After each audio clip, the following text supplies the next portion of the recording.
Good morning. Semester 5 में लगभग 1 month अगाउ मैं ऑर्गेनिक नो प्रोटीन अने पॉलीपेप्टाइड नो एक विडियो मूक्यो हतो, जेमां सामान्य बधी इंस्ट्रक्शन तमने लोकोने आपेली हती। आ विडियो लेक्चर में तो सौ प्रथम के प्रोटीन अने पॉलीपेप्टाइड कोने कहेवाय, ए सिवाय आल्फा एमिनो एसिड कोने कहेवाय। आल्फा एमिनो एसिड आपणने केवी रीते मळे अने तेनी अगत्यता शुं छे, साथे साथे आल्फा एमिनो एसिड्स कोने कहेवाय, बीटा एमिनो एसिड्स कोने कहेवाय, आ बधी ज माहिती जेमां तमने आपी हती। हवे बीजू एमां तमने जुदा जुदा 8 થી 10 आल्फा एमिनो एसिड ना नाम आपवामां आव्या हता अने तमने कहेवामां आव्युं हतुं के आ एमिनो एसिड ना नाम याद राखवा जरूरी छे, कारण के आपणे आगळ आल्फा एमिनो एसिड अथवा तो आ प्रोटीन ना जळ विभाजन थी हमेशा आल्फा एमिनो एसिड ज मळे, एटले आपणे एमिनो एसिड कहीए तो आ एमिनो एसिड ना जुदा जुदा नाम आपणे याद राखवा पड़े, कारण के पॉलीपेप्टाइड नु जळ विभाजन करीए तो पण आल्फा एमिनो एसिड मळे अने एमिनो एसिड ने आपणे भेगा करी अने पेप्टाइड बनावવો होय तो पण आपणने आ नाम आवडता होवा बहुत जरूरी छे। तो एनी माटे सिंपल में सिंपल बधा नाम जेम के ग्लाइसिन, एलेनाइन, तो आ बधा नाम तमने याद राखवा माटे कह्युं हतुं। हवे आजे આપણે વધારે આગળ જોઈએ તો સૌપ્રથમ આ યુનિટનો પહેલો ક્વેશ્ચન કે પેપ્ટાઇડ એટલે શું। હવે પેપ્ટાઇડ એટલે શું એ સમજવા માટે આપણને આલ્ફા એમિનો એસિડ કોને કહેવાય તેની જાણકારી હોવી ખૂબ જ જરૂરી છે। तो पहलो क्वेश्चन, पेप्टाइड एटले शुं अने पेप्टाइड नु वर्गीकरण समझावो। तो आ આપણો ફર્સ્ટ ક્વેશ્ચન છે। હવે પેપ્ટાઇડ એટલે કે બે એમિનો એસિડ એકબીજા સાથે ભેગા થઈ અને સંકલન પ્રક્રિયા દ્વારા જે નિપજ બનાવે એને પેપ્ટાઇડ કહેવાય। તો આપણે જોઈએ એમિનો એસિડ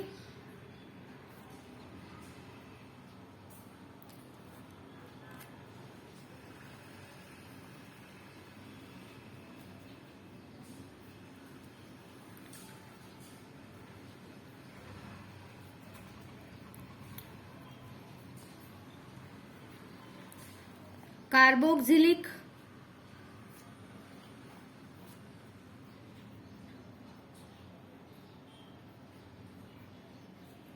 अने एमिनो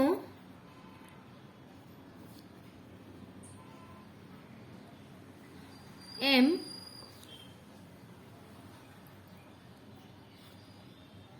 बन्ने समूहो धरावे छे। परिणामे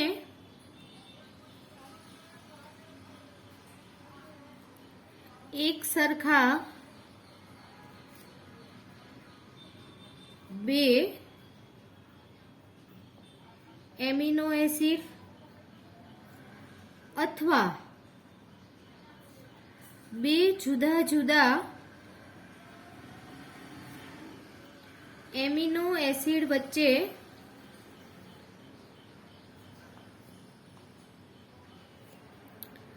સંકલન પ્રક્રિયા દ્વારા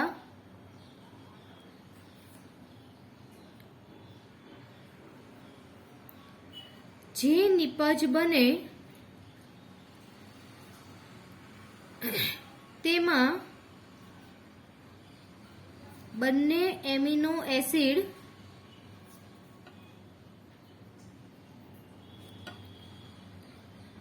એકબીજા સાથે CONH જેને કહેવાય પેપ્ટાઇડ બંધ દ્વારા જોડાયેલા હોય છે અને આ રીતે બનતી નિપજને પેપ્ટાઇડ કહે છે.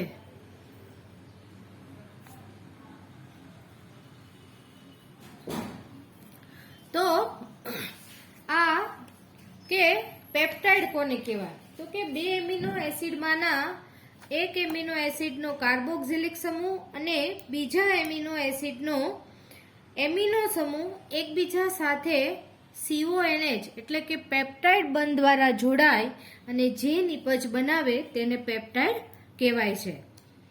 પેપ્ટાઇડની વ્યાખ્યા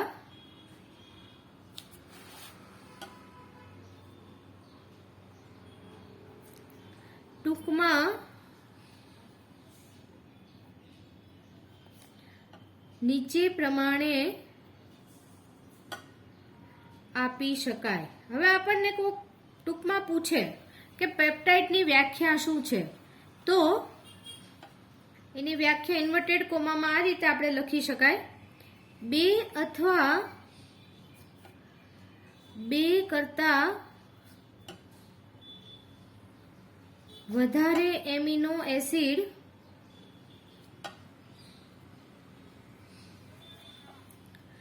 એકબીજા સાથે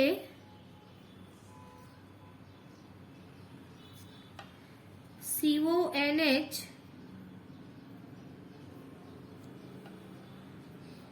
જેને આપણે બ્રેકેટમાં લખીશું પેપ્ટાઇડ બંધ દ્વારા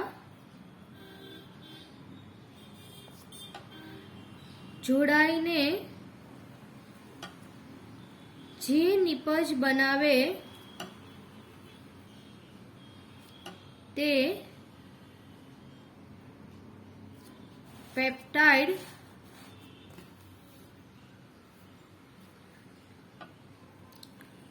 તરીકે ઓળખવામાં આવે છે. તો આ થઈ પેપ્ટાઇડની વ્યાખ્યા.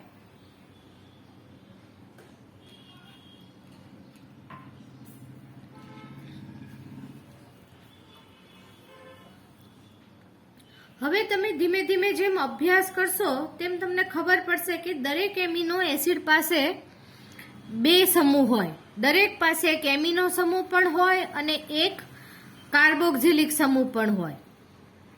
એટલે એ બંને દ્વારા જોડાઈ શકે અને અથવા તો એને એમિનો એસિડ એને પેપ્ટાઇડ દ્વારા ફરીથી જોડાય અને આ રીતે પેપ્ટાઇડ બનવાની પ્રક્રિયા સતત ચાલુ રહેશે, જે હું તમને આજે પણ અહીંયા રિએક્શન દ્વારા સમજાવીશ. તો આ રીતે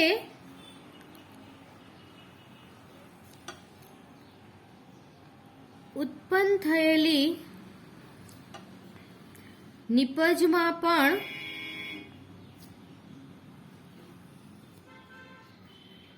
મુક્ત એમિનો અને મુક્ત કાર્બોક્સિલિક સમૂહ આવેલા હોય છે. આથી તે કોઈ નવા એમિનો એસિડ સાથે અથવા તો તેને તે જ એમિનો એસિડ સાથે સંકલન પ્રક્રિયા કરી નવા પેપ્ટાઇડ સંયોજનો બનાવે છે. તો આ રીતે હવે આમ ઉત્પન્ન થયેલા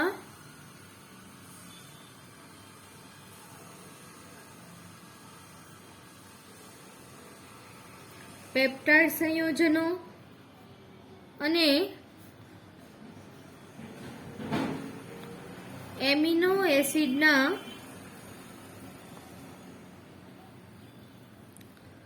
અણુઓ વચ્ચે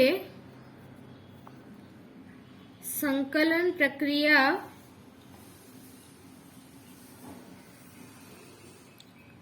ચાલ્યા જ કરે છે. પરિણામે ઊંચો અણુભાર ધરાવતા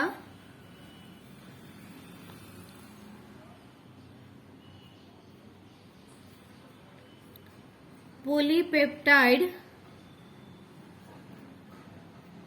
સંયોજનો પ્રાપ્ત થાય છે. તો આ આખી આપણે પ્રક્રિયા શબ્દમાં વર્ણવી. હવે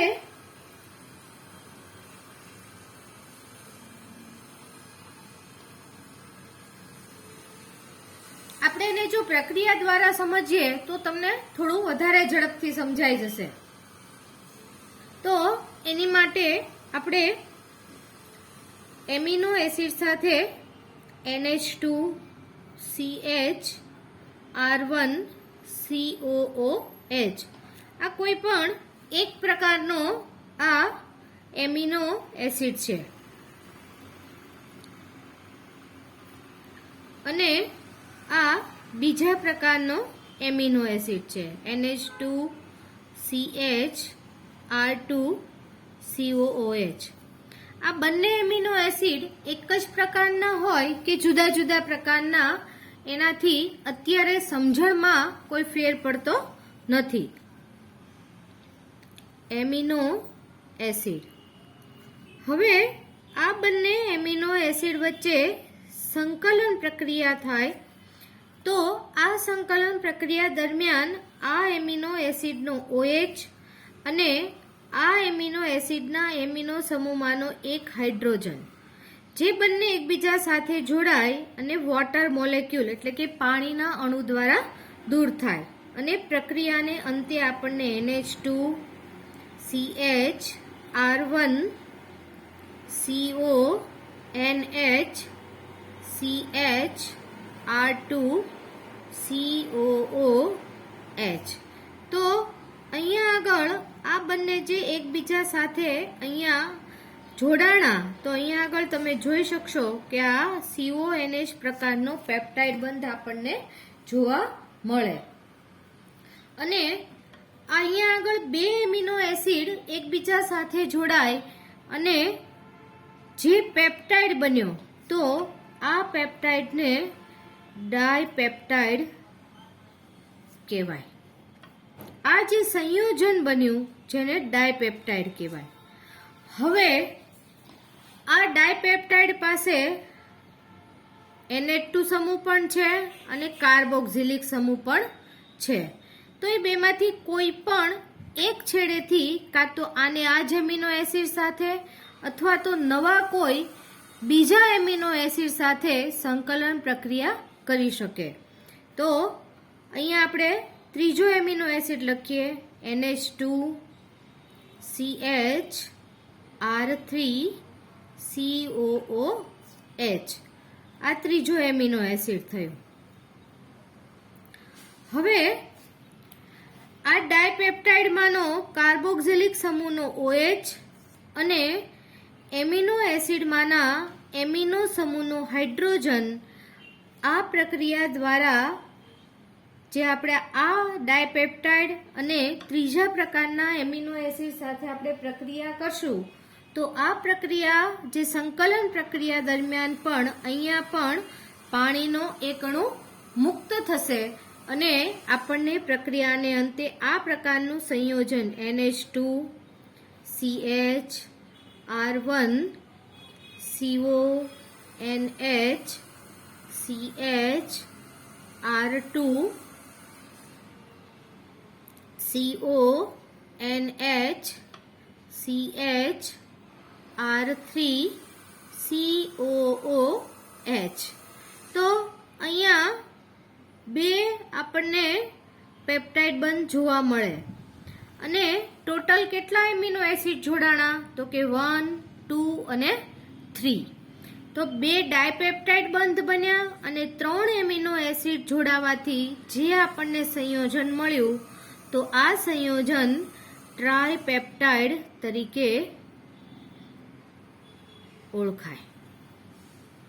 હવે આને આ જ પ્રક્રિયા મેં તમને અગાઉ કીધું એ પ્રમાણે આની પાસે પણ મુક્ત કાર્બોક્સિલિક અને મુક્ત એમિનો સમૂહ આવેલા છે તો આ સંયોજન ફરી પાછો ચોથા એમિનો એસિડ સાથે જોડાય અને આગળ ટેટ્રાપેપ્ટાઇડ પણ બનાવી શકે તો ફરી પાછો NH2 CH R4 COOH ફરી પાછી અહીંયા આગળ સંકલન પ્રક્રિયા ઉદ્ભવે અને આ દરમિયાન પણ ફરી પાછો પાણીનો એક અણુ દૂર થાય જેમાંથી કાર્બોક્સિલિક સમૂહનો OH અને એમિનો સમૂહનો એક હાઇડ્રોજન જે એકબીજા સાથે જોડાય અને પાણીનો અણુ મુક્ત કરે અને આ સંયોજનો એકબીજા સાથે જોડાય તો NH2 CH R1 CO NH CH R2 CO NH CH R3 CO NH CH R4 COOH તો અહીંયા આગળ તમે જોયું હશે કે ટોટલ 4 એમિનો એસિડ એકબીજા સાથે જોડાણા 3 પ્રકારના પેપ્ટાઇડ બંધ બને અને આ રીતે 4 એમિનો એસિડ એકબીજા સાથે જોડાય અને આપણને જે સંયોજન મળે જે ટેટ્રાપેપ્ટાઇડ તરીકે ઓળખાય.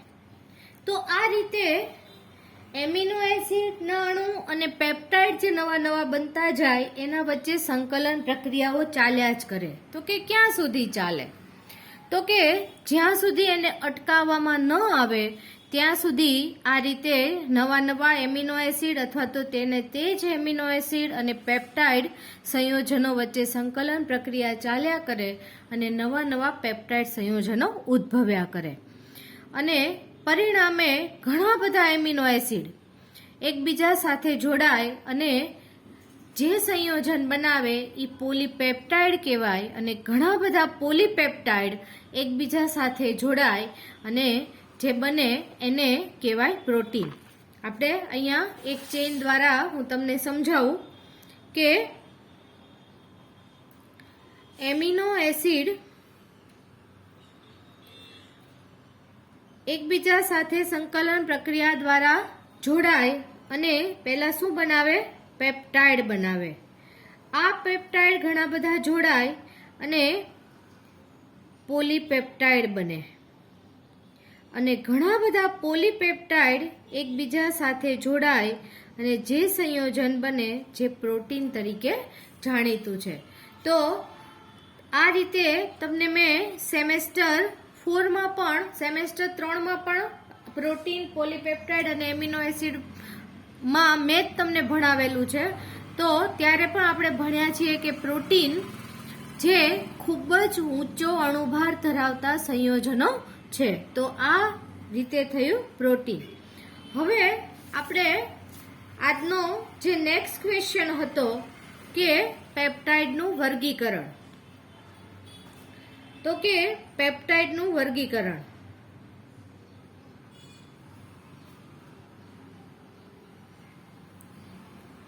આગળ હમણાં આપણે પ્રક્રિયા જોઈ ત્યારે પણ તમને થોડોક આઈડિયા આવ્યો હશે કે પેપ્ટાઇડનું વર્ગીકરણ કોને કહેવાય.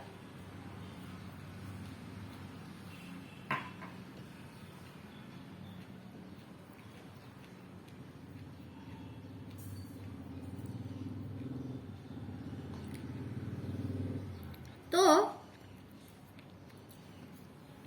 પેપ્ટાઇડનું વર્ગીકરણ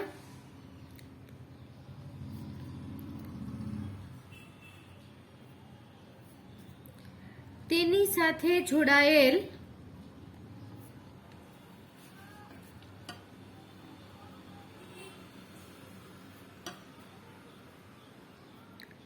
એમિનો એસિડની સંખ્યાને આધારે નીચે પ્રમાણે કરવામાં આવે છે.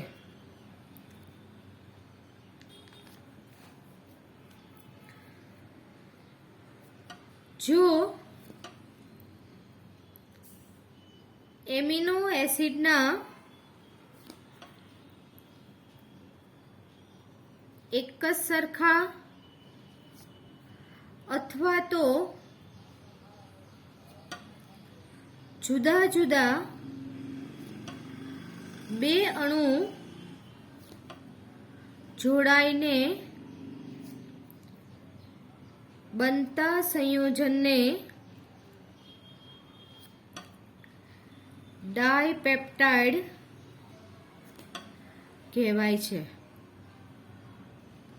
તો આ રીતે અહીંયા આપણે આગળ જ હમણાં જોયું હતું આ પ્રમાણે કે બે એમિનો એસિડ, મેં તમને અહીંયા પણ કીધું હતું કે આ બંને એમિનો એસિડ એક જ સરખા હોય અથવા તો જુદા જુદા હોય એનાથી કોઈ ફરક પડતો નથી, પણ આ બંને એમિનો એસિડ સંકલન પ્રક્રિયા દ્વારા પાણીનો એક અણુ મુક્ત કરી અને એકબીજા સાથે પેપ્ટાઇડ બંધ દ્વારા જોડાય તો અહીંયા આગળ બે એમિનો એસિડ જોડાણા, તો આવા સંયોજનને ડાયપેપ્ટાઇડ કહેવાય.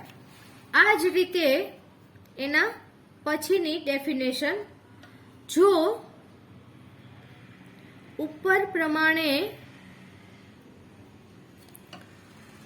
3 અથવા તો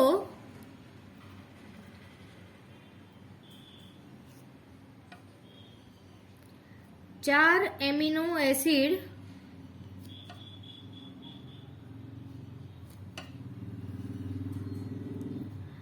જોડાઈને બનતા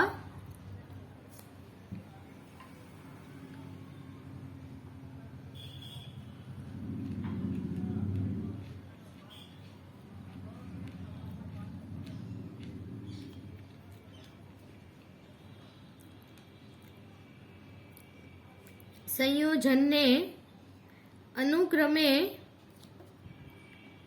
ટ્રાયપેપ્ટાઇડ અને ટેટ્રાપેપ્ટાઇડ તરીકે ઓળખાય છે. હવે ઈ પણ આપણે હમણાં જોયું કે આ ડાયપેપ્ટાઇડ સંયોજન જે હતું તો કે જેમાં બે એમિનો એસિડ હતા, જે ત્રીજા એમિનો એસિડ સાથે જોડાય અને જે સંયોજન બન્યું કે જેમાં 3 એમિનો એસિડ એકબીજા સાથે જોડાયેલા છે, જે જુદા જુદા હોય અથવા તો એક સરખા હોય એનાથી અત્યારે આપણે કોઈ ફરક પડતો નથી. તો આવા સંયોજનને ટ્રાયપેપ્ટાઇડ અને 4 એમિનો એસિડ હોય તો એવા સંયોજનને ટેટ્રાપેપ્ટાઇડ તરીકે ઓળખવામાં આવે છે.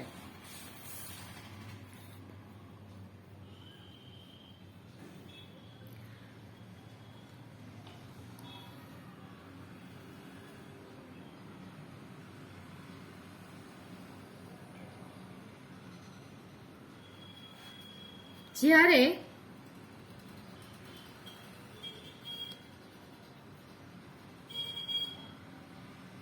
20 થી 25 સુધીની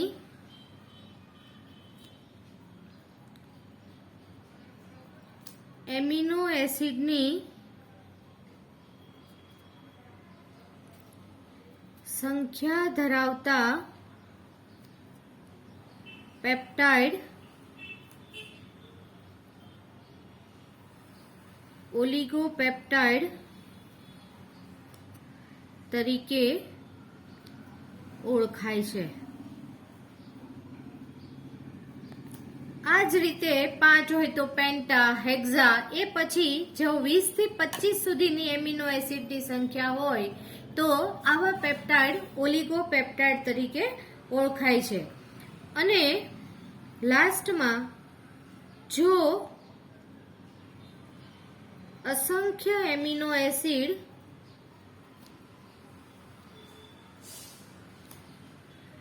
એકબીજા સાથે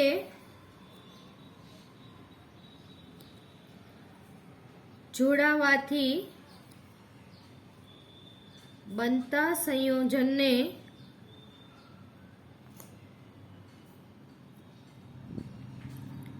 પોલીપેપ્ટાઇડ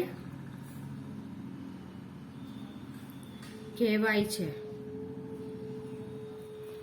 તો આ આપણું થયો આજનો લેક્ચર.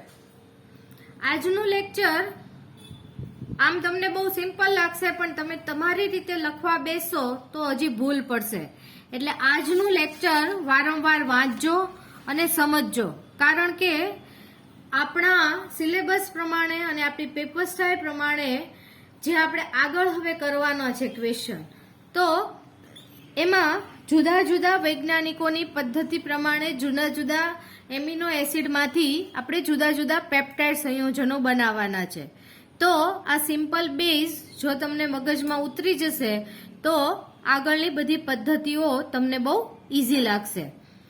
લાસ્ટ એટલે કે હમણાંનું જે સેમેસ્ટર 5નું જે એટીકેટીનું પેપર જે છે, તો આ પેપરમાં પણ આ ક્વેશ્ચન પૂછાયેલો છે કે જુદા જુદા એમિનો એસિડમાંથી પેપ્ટાઇડ સંયોજનો બનાવવાની 3 રીતો આપો.